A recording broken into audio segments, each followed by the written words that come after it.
چارسدہ کے عوام اور سرکاری اداروں میں روابط کو مضبوط بنانے اور خواتین کو تعلیم، روزگار اور انتخابی عمل میں شامل کرنے کے لیے شعور اجاگر کرنے کے لیے ورکشاپ کا انعقاد کیا گیا۔ تفصیلات بتا رہے ہیں اے نیوز کے نمائندے کفایت اللہ اپنی اس رپورٹ میں۔ چارسدہ میں عوام کو بہتر خدمات فراہم کرنے کے لیے عوام اور سرکاری اداروں کے مابین روابط کو مضبوط کرنے، جبکہ معاشرے میں آپس کے تنازعات ختم کرنے اور خواتین کو تعلیم، روزگار اور انتخابی عمل میں شامل کر کے محفوظ ماحول فراہم کرنے کے حوالے سے 3 روزہ ورکشاپ کا انعقاد کیا گیا۔ ساؤتھ ایشیا پارٹنرشپ پاکستان اور جاب کریٹنگ ڈیولپمنٹ سوسائٹی کے زیر انتظام منعقدہ آواز پروگرام کی ورکشاپ میں ٹیم لیڈر شرجیل احمد، سکندر زمان، زینب خان، محبوب علی اور علی اکبر سمیت مختلف مکتبہ فکر سے تعلق رکھنے والے افراد نے شرکت کی۔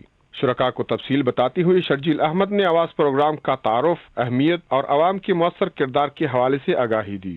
انہوں نے عوامی تنظیموں کی تشکیل پر زور دیتے ہوئے کہا کہ تمام تحریکیں، انسانی خواہشات اور خواب تب حقیقت میں بدل سکتی ہے جب معاشرے کے تمام متعلقہ افراد بھرپور ایجنڈے اور منظم آواز میں ایک زبان ہو جائے۔ ورکشاپ میں کمیونٹی موبلائزیشن کے ذریعے مسائل کی وضاحت، شعور بیداری میں اضافہ، موبلائزیشن کی تربیت، شراکتی تجزیہ، ترقیاتی سرگرمیوں کی شروعات اور سرگرمیوں کی تکمیل پر بات کی گئی۔ آواز پروگرام میں نچلی سطح سے ضلعی سطح تک گروپ کی تشکیل اور ملک کو ناکام ریاست ہونے سے بچانے کے لیے مل جل کر کام کرنے کے عزم کا اظہار کیا گیا۔